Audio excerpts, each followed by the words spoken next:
Энэхүү хичээлээр бүгдээрээ 41-нд ашиглагдах үгс болон өгүүлбэрүүдийг монгол ухааны хэлээр эргэн тохиох талаар суралцгаах болно.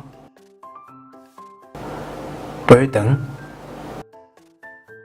тохиохдоо гарын алгаа ингэж байрлуулж тохино.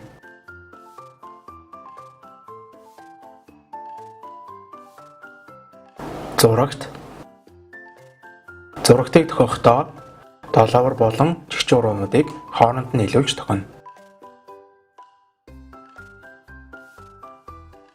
Гэр бүлийн зураг.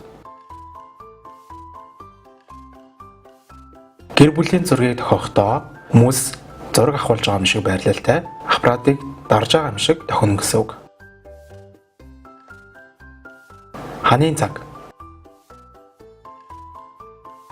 Ханын цагийг тохиохдоо дугуйн цагийг заагаад ханан дээр байгаа дугуй том цагийг дүрслэнэ гэсэн үг.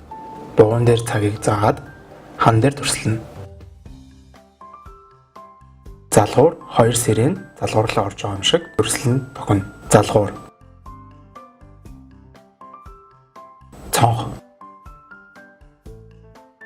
Долоовор хуруу болон чигчүү хурууг дээрээс доош чиглэлтэй тохино. Цонх.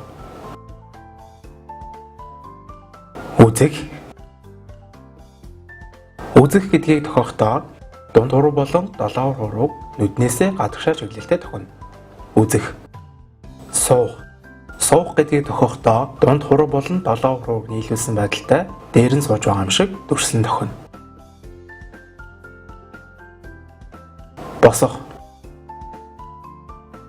Босох гэдгийг тохиохдоо гарын алга өөрлөгөө чиглэсэн байдалтайгаар босох гэж ингэж тохино. Гар утас. Гар утсыг тохиохдоо чигч хуруу болон эрхээ хурууг баруун гараараа илэрхийлж зүүн гар дээр баруун гарны дунд хуруугаар байрлана гэсэн үг. Ширээ. Баруун гарны дунд хуруу долоовор хуруу ширээний хөл шиг байрласан байна.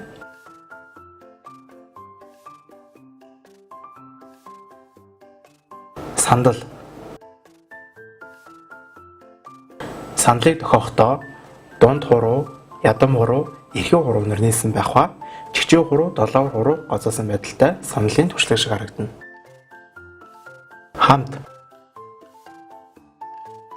Хамт гэдгийг тохиохдоо гарын алгыг хавсарсан байдлаар тохино. Хамт.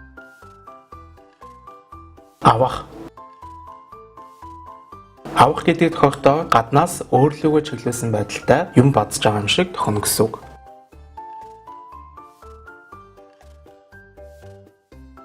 Надад гэдгийг тохиохдоо цээжин дээрээ ингэж тохино. Надад.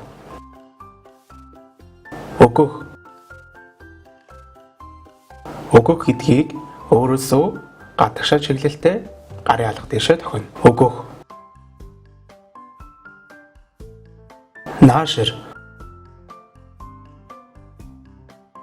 Наашир гэдгийг тохиохдоо өөрлөгөө дуудсан маягтай гарын алга өөрлөгөө чиглэсэн хөдөлгөөнөөр тохино. Харах гэдгийг өөрийнхөө нүднээс хол зүйлийг харж байгаа байдлаар гараа сонгож өөрөөсөө гадагшаа тохино.